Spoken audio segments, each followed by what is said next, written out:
This lecture is on post-operative care. I'm Saman, Dr. Saman Nanayakar, a senior lecturer in anesthesiology, attached to the Department of Oral and Maxillofacial Surgery, Faculty of Dental Sciences, University of Peradeniya.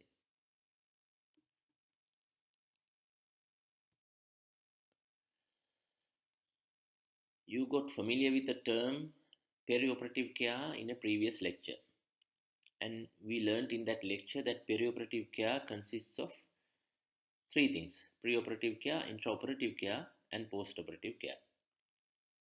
And all of you learned about preoperative care that day, and we learned what we mean by preoperative care is care you deliver in the preparation of a patient for surgery or an operation.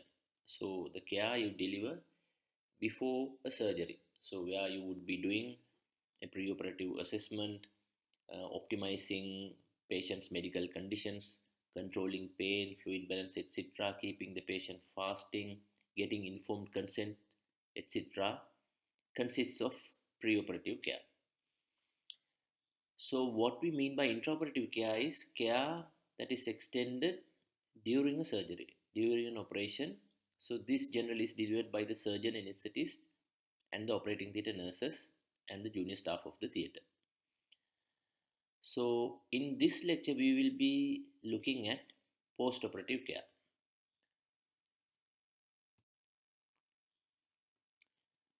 Right, so for this post-operative care, we are largely looking at patients who undergo major surgeries or intermediate surgeries, who needs a lot of care from others, who needs to be looked after by others. Well, patients who undergo even minor surgeries on the dental chair or in a minor operating theatre in the emergency department or in the OPD will also need some form of post-operative care in the sense of, say, things like antibiotics, analgesics or painkillers, a mouthwash that you would be prescribing, and instructions to the patients as to what to do and what not to do, and when to come and see you again. So, this sort of post-operative care you would be delivering even for a patient who is undergoing a minor surgery.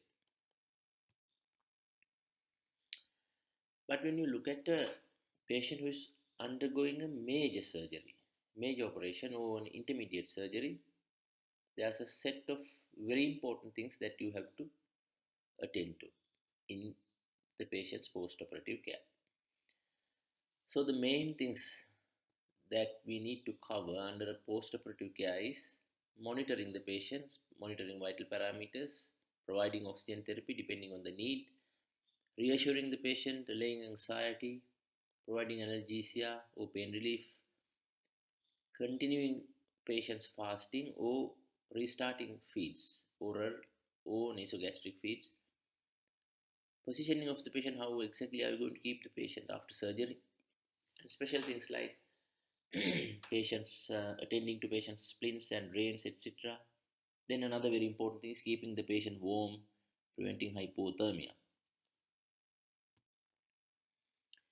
Right, to take the first thing, which is monitoring. Now, what are we going to monitor? So, we are largely looking at monitoring vital parameters. So, monitoring can be done largely by two ways. One is monitoring clinical signs, clinically. Next is monitoring various signs using equipment. Now, under clinical signs, we have to monitor or assess vital signs first. So, the vital signs are airway, breathing, circulation, disability. Well, we do another thing called exposure to see whether there are any other issues. Right, so under airway, what are we looking at? We have to make sure the patient's airway is patent and the patient is able to protect the airway. So, what do we mean by protecting the airway and maintaining patency? We know the airway has to be maintained open. Patency has to be maintained if air is to go to lungs and to come out. So, for inspiration and expiration to happen, airway, patient's natural airway has to be patent. And also, Patient should have an ability to protect. Now, what exactly do we mean here? If a patient is too obtunded, unconscious, too drowsy, patient might not be able to protect the airway. If there's a pulmonary aspiration happening, patient will not be able to protect it because he is too obtunded, too drowsy or unconscious.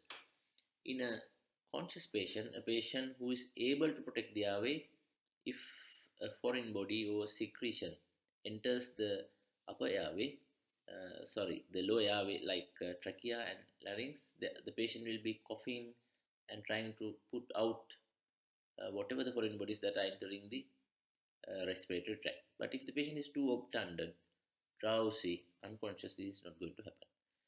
So that is A. B is breathing or respiration. So in a patient who has undergone a surgery and who has come to the ward, you have to check the patient's respiratory parameters. So basically the respiratory rate and the respiratory pattern. Well, it would be useful if you measure the patient's oxygen saturation as well. Right, so that is B. And C. Under circulation, we measure the pulse and the blood pressure. We record the pulse and blood pressure.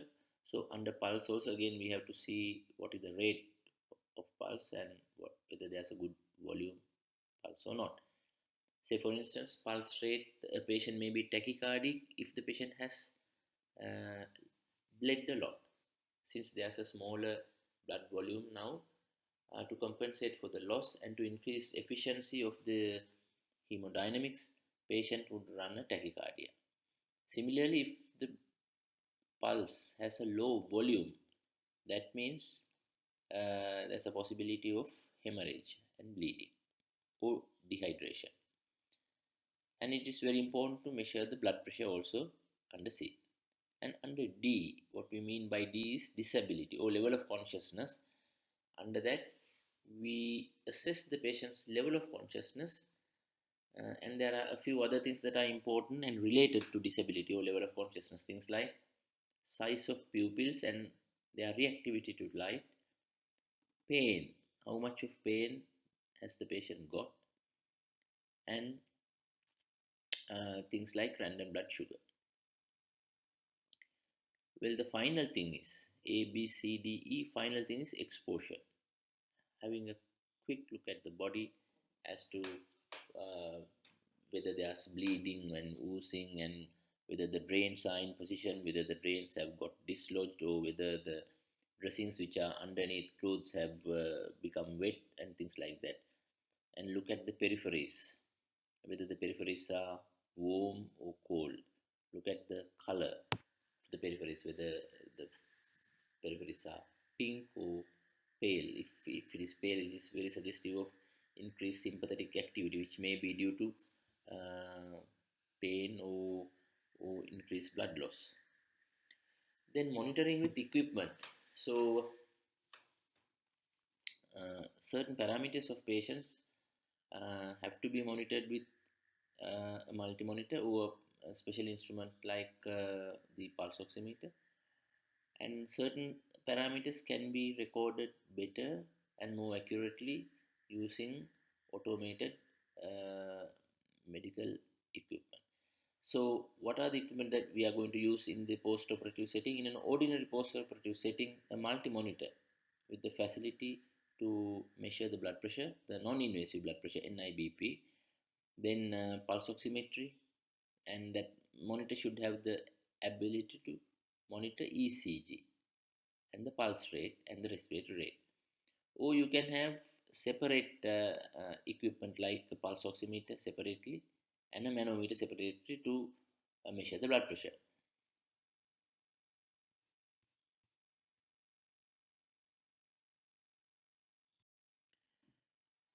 Right, now we will look at monitoring or observing a patient who has bled, who is after hemorrhage. So there are many things that have to be monitored. So the more important things are firstly the pulse rate and the pulse volume. So in a patient who has bled, who has had the hemorrhage, the patient will be tachycardic and there will be low volume pulse. And if you look at the peripheries, whether they are warm or cold or color and the capillary refilling time, you will realize if a patient has bled,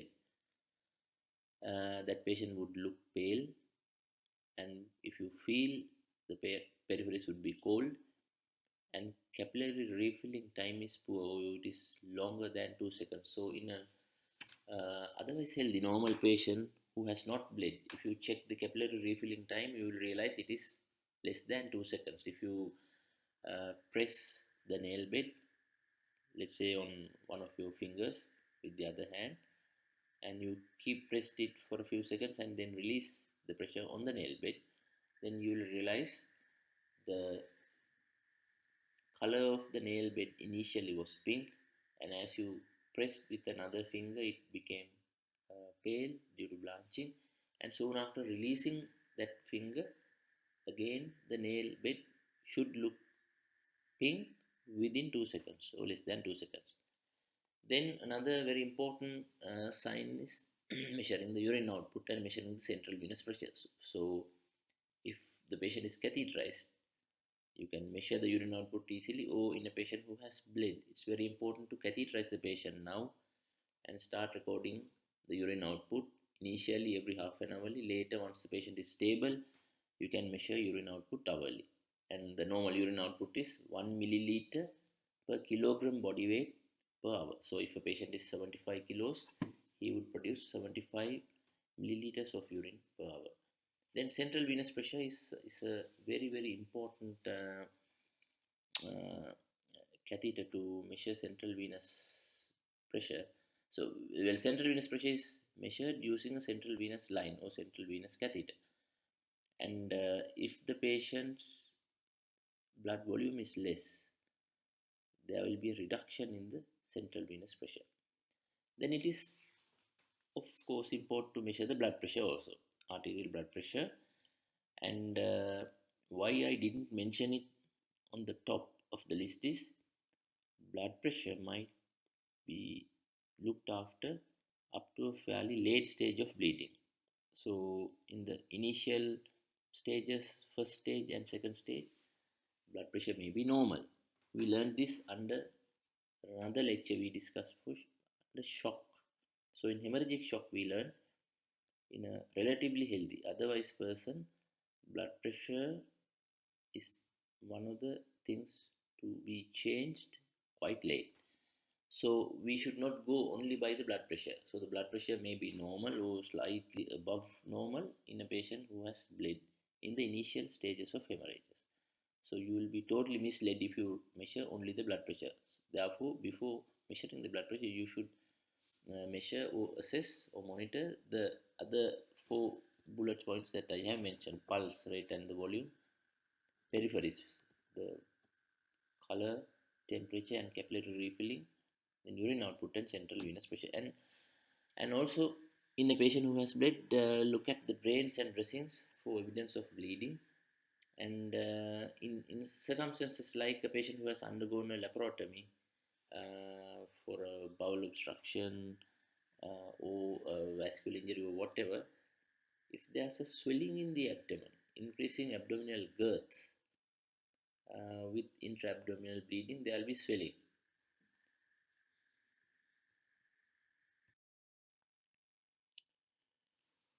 Right, so this is a photograph of a multi-monitor used for monitoring of vital parameters. Now, if you look at the multi-monitor, you can see, so this has a screen.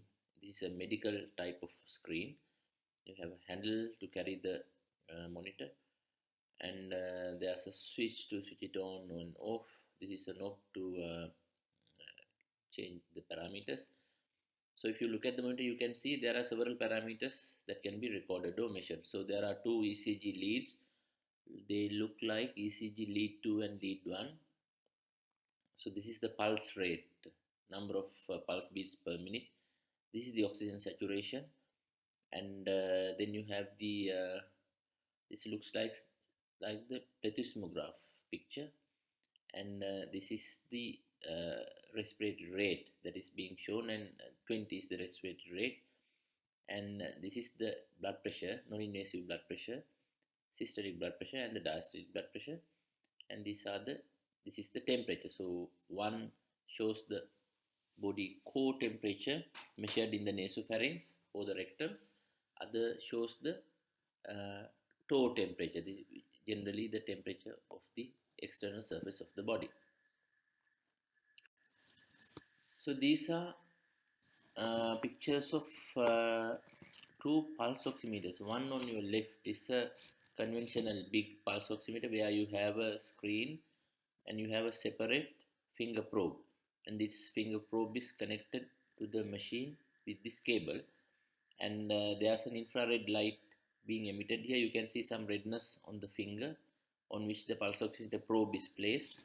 With these lights, uh, the amount of the oxygen saturation, percentage oxygen saturation of blood that is coming to the tip of the finger can be measured. And again you can see the heart rate or the pulse rate and the oxygen saturation in this pulse oximeter. So this is one of the newer pulse oximeters where you have the pulse oximetry and the monitor, everything mounted on a very small piece of instrument, and that can be worn on a finger. So next important thing is oxygen therapy.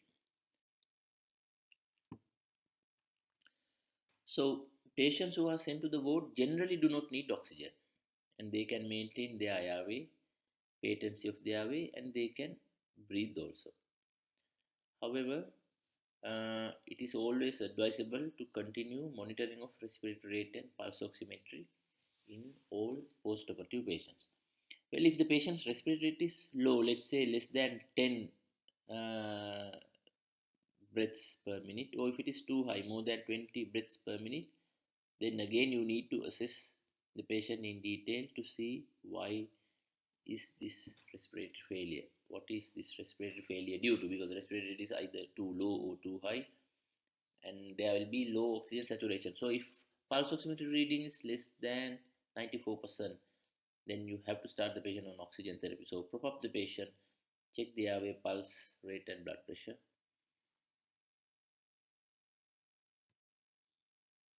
Right.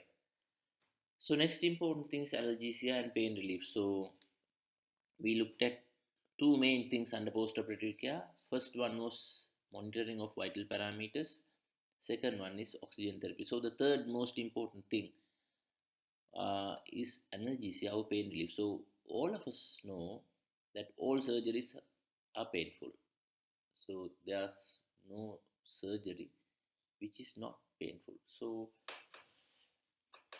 because of this thing, you have to provide analgesia or pain relief for all patients who have undergone surgeries.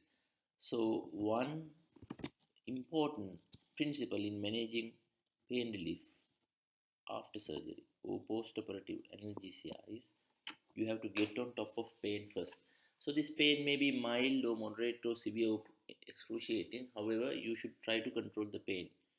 So when you look at the WHO pain ladder for pain control, you will realize there's an ascending ladder and a descending ladder. So ascending ladder is not relevant for acute post-operative pain. So descending ladder is what is applicable for acute pain, especially in post-operative patients. So, for instance, if the patient is in severe pain, you can start with a combination of analgesics like a morphine and non-steroidal anti-inflammatory drugs like ibuprofen or diclofenac sodium, or more COX-2 selective things like celecoxib or etocoxib, and together with paracetamol. And pain relief has to be multimodal and multidisciplinary. We learned those things earlier under our pain relief lecture. So, what we mean by multimodal is using analgesics and even non non pharmacological measures to combat pain at different stages of the pain pathway. So, all of us know pain pathway is a very complicated one, and a thing like that cannot be sorted out or attended to with a single analgesic. So it's always better to use multimodal analgesic approach with a multidisciplinary involvement. So what we mean by multidisciplinary is different disciplines of the hospital getting involved for pain management. Let's say the maxillofacial surgeon, the wound dental surgeons, the anesthetists, the nurses, sister, physiotherapists, everybody. And finally, another very important thing is titrating the analgesics for that particular patient. So it's very difficult to say for a particular surgery only these are the analgesic agents that will be required. So it's generally not advisable to say a thing like that because people are different, patients are different. Different patients will have different thresholds of pain feeling. Different people may react in different ways. Therefore, pain management has to be tailored down, titrated to that particular patient. You can come down the ladder and reduce the amount of strong opioids you are using, and maybe you can stop NSAIDs after a couple of days or after some time, and then use only simple analgesics. And and climbing up the ladder is more suitable only for sort of mild pains or moderate pains or chronic pains. Right. So next important thing in the post-operative setting to be considered is whether to continue patients fasting or whether to restart them on oral or nasogastric feeds. Now, all of us know for a patient during the preparation for surgery, we keep them fasting because we want to reduce the risk of pulmonary aspiration. So during surgery is also the patient is fasting. And after the patient is brought to the ward, high dependency unit or the intensive care unit, then we have to consider restarting oral feeds or at least nasogastric feeds if the patient is on a nasogastric tube. So, what are the factors that we have to consider? If so, look at the first point. If a patient has undergone a bowel surgery or gastrointestinal tract surgery, better to delay feeds for 2 to 3 days because the patient has undergone a surgery in the bowel tract itself. And then, if the patient is started on feeds, there's a possibility of food particles disturbing the suture lines, disturbing where bowel anastomosis or bowel surgery has taken place, and there's a possibility of damaging the surgical site and causing leaks of food into the intraperitoneal cavity, which will cause peritonitis, and which is a very fatal condition. And on patients who have undergone oral surgeries, dental surgeries, maxillofacial surgeries, then whether patients can be started on feeds, oral feeds, liquids or solids, will be dependent on the type of surgery. So minor dental surgery. So let's say a patient has undergone a tooth extraction or couple of teeth extraction on one side of the mouth. Maybe if the patient is awake and if the surgery was done under local anesthesia, the patient can be started on oral feeds and advised to eat from the other side of the mouth after sometimes half an hour to 1 hour.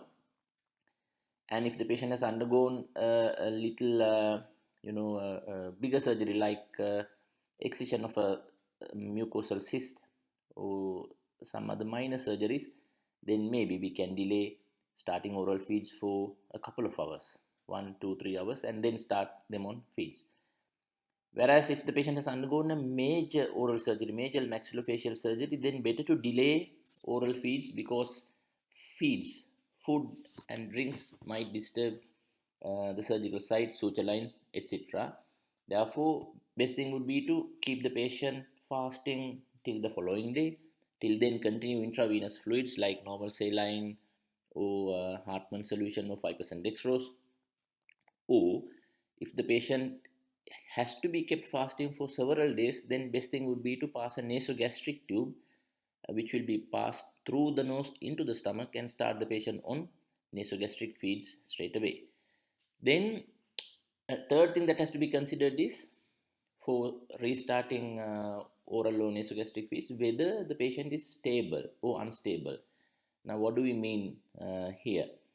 Let's say the patient has undergone surgery and has been brought to the ward where the patient is stable from every respect, airway, breathing, circulation, disability, and everything. And especially whether there's a need for the patient to go to the operating theater again for a revision surgery. Let's say if the patient is bleeding or oozing heavily, the patient might need to be taken to the operating theater again for a reviewing, relook, reopening, and therefore it's always better to keep that patient fasting till the issue is sorted out, till senior doctors come and see the patient, till your consultant sees that patient. Then, but if a patient is perfectly okay, no problems whatsoever, then you can start that patient on oral feeds after 1 or 2 hours, as I mentioned earlier. Another special group of patients are children and elderly. So generally, children and elderly, they demand for food. They cannot wait long, and both these groups of patients can become hypoglycemic very fast also. So it's always better to start them on oral feeds or at least nasogastric feeds relatively earlier. Then another point that has to be considered is the type of anesthesia that the patient has undergone. Generally, patients who have undergone general anesthesia, we have to delay food or oral food and drinks till they are fully awake. Whereas patients who have undergone regional anesthesia can be started on feeds earlier. Now, again, if the regional anesthesia done in the mouth, let's say you have done a block of the maxillary or mandibular branch of the trigeminal nerve, then that even though that is a regional anesthesia, it has affected the mouth, and it may affect biting and all that. So therefore, better to wait till the patient's effects of the regional anesthesia wear off fully. And if you are looking at other regional anesthetics, like say the patient has undergone a brachial plexus block or a lumbar plexus block, spinal anesthesia, epidural anesthesia like a thoracic epidural or lumbar epidural or caudal epidural analgesia, then it has nothing to do with swallowing, biting, and the gastrointestinal tract activity. Therefore, that type of patient, if they have undergone a general surgery, if they have undergone a regional anesthesia, can be started on oral feeds. Another special group of patients are diabetics.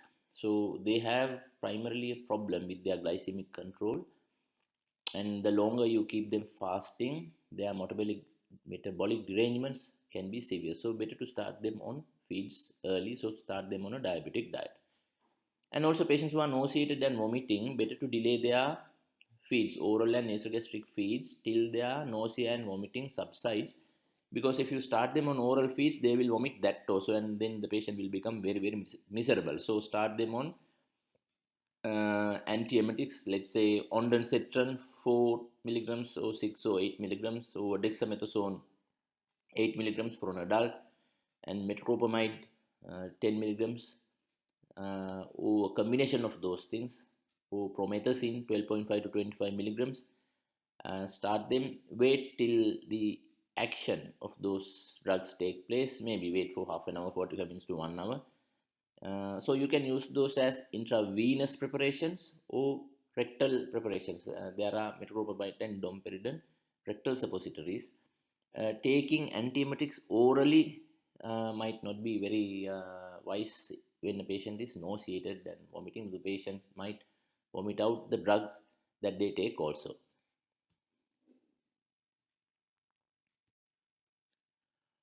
Right, so a few more words about fasting versus restarting. So diabetics, so as I mentioned earlier, better to start them on feeds early, and then it has to be a diabetic diet where they have a low caloric content, and start them on their regular oral hypoglycemic agents and insulin. You can do that if you start them on their diets.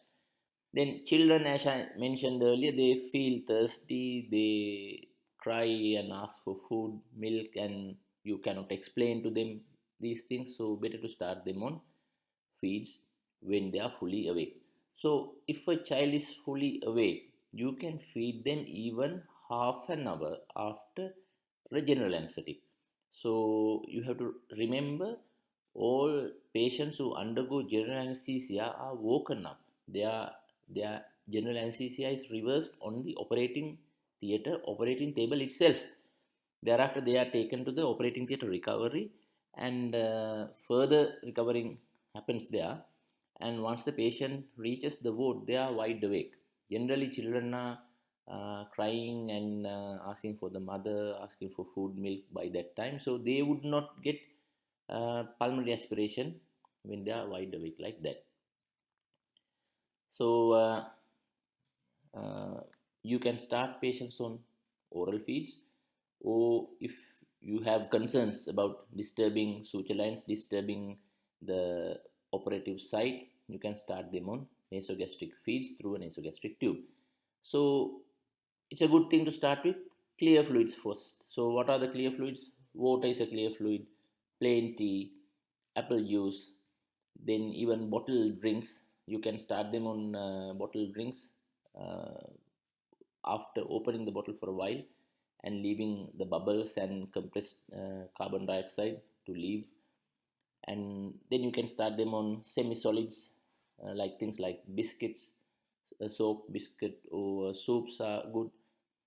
But if by chance the patient becomes nauseated or starts vomiting, delay food and start after a while. So positioning after surgery. Then there are special things like looking at drains, dressings, and splints. So look at the drains if the drains are full, if there's a lot of blood, and look at the dressings if they are soaked with blood. That means there's a bleeding problem, either bleeding due to a coagulopathy, medical bleeding, or there's a surgical reason, either a sutured vessel, artery, or vein has given away and there's bleeding. So you have to bring this to the notice of your seniors and doctors and consultants immediately.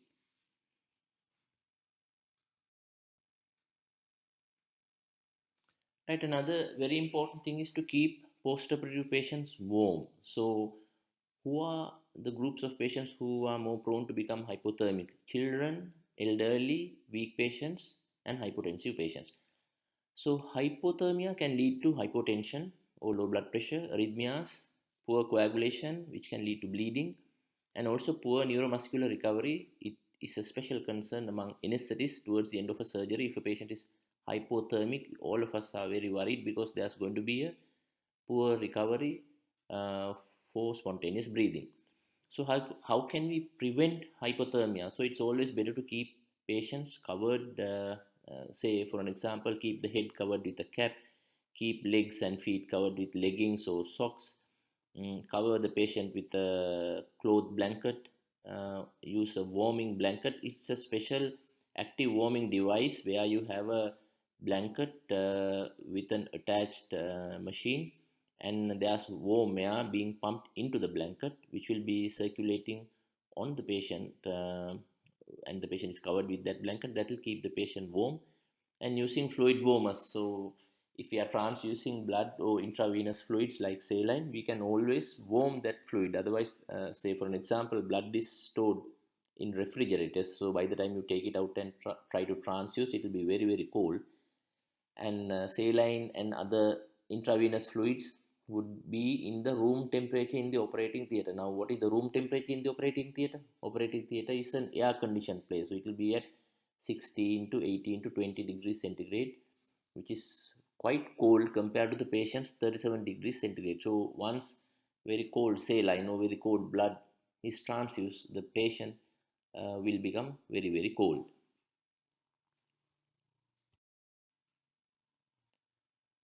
Right. So another very important thing is nutrition. So nutrition is essential for recovery, especially after surgeries.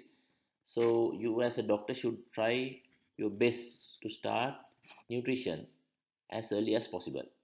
So always try your best to start oral feeds. If oral feeds are not practicable, start them on feeds through a nasogastric or orogastric tube. So it is still ordinary food that are blended and forced down this tube, straight away delivered into the stomach. If a patient cannot be fed by mouth or by a nasogastric or orogastric tube for 1 to 2 days, maybe maximally even 3 days, the patient can still be managed with intravenous fluids like saline and 5% dextrose, or you can convert and prepare 10% dextrose and things like that. But if you have to keep a patient fasting or without starting them on enteral feeds, feeds given to the intestines, then better to start them on parenteral nutrition, or which we call intravenous nutrition, using special preparations.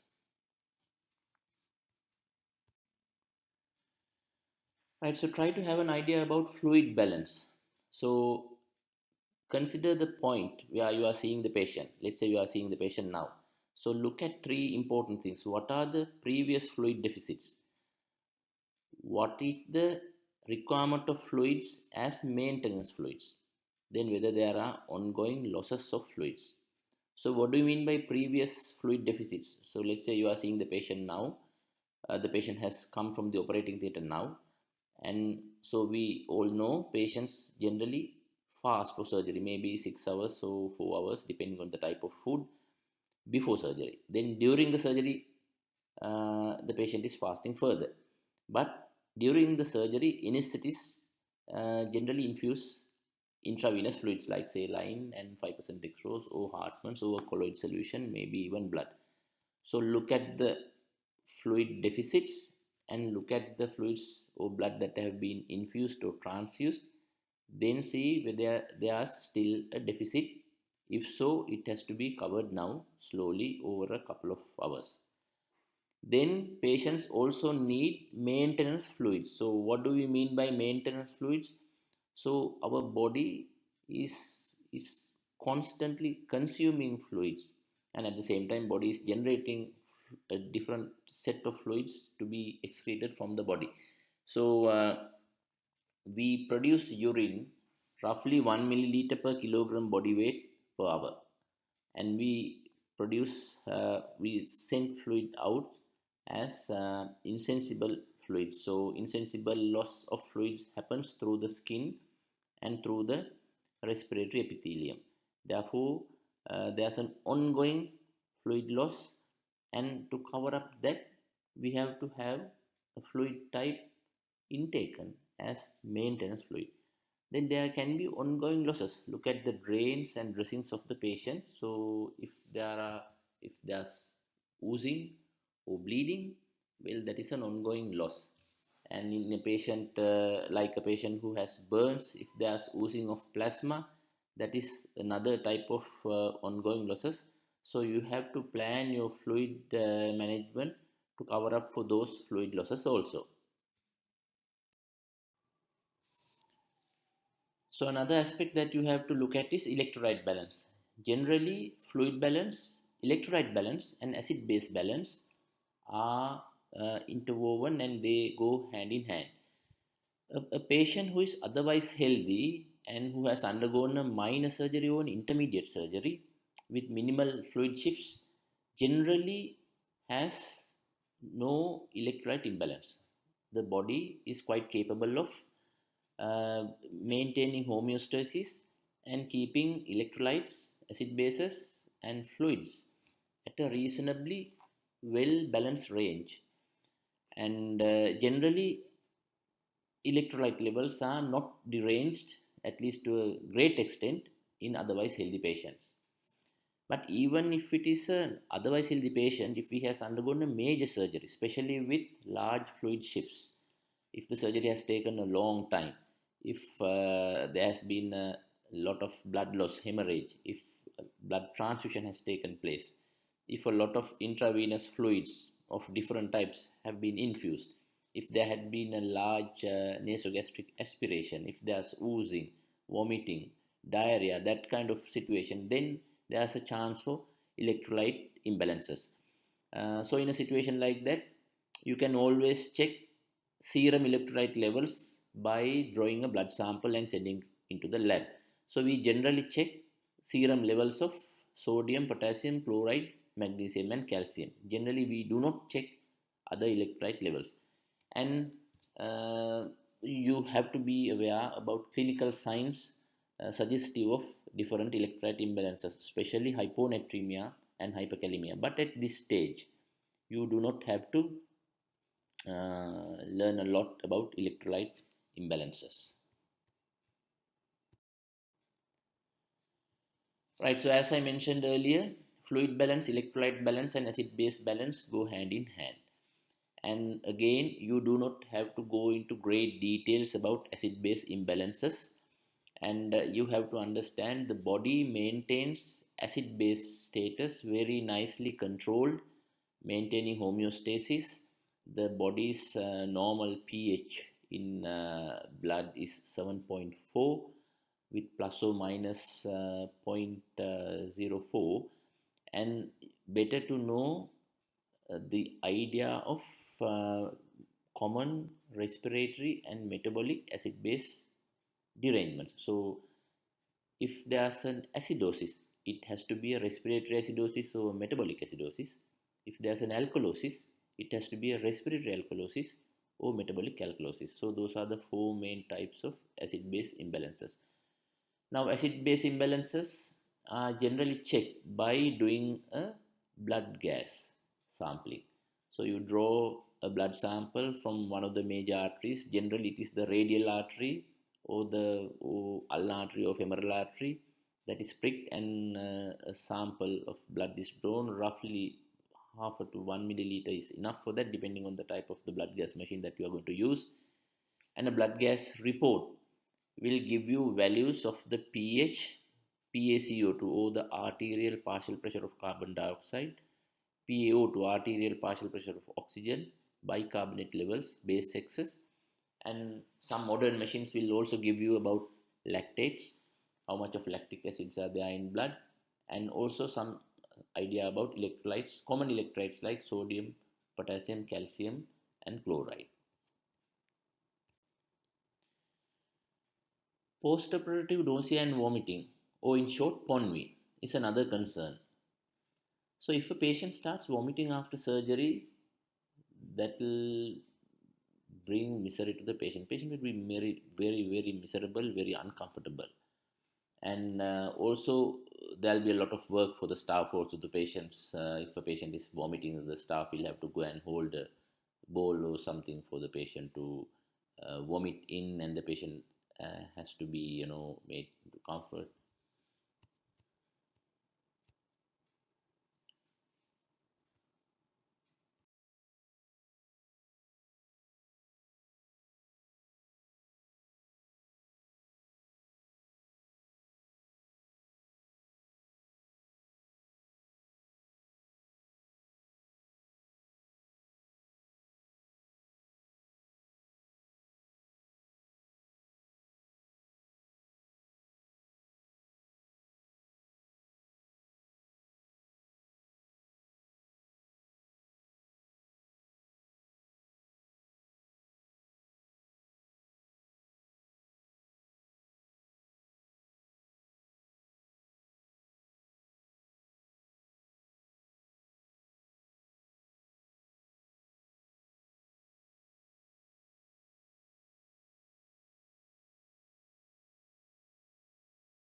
Right, so we have come to the last slide of the lecture, post-operative investigations.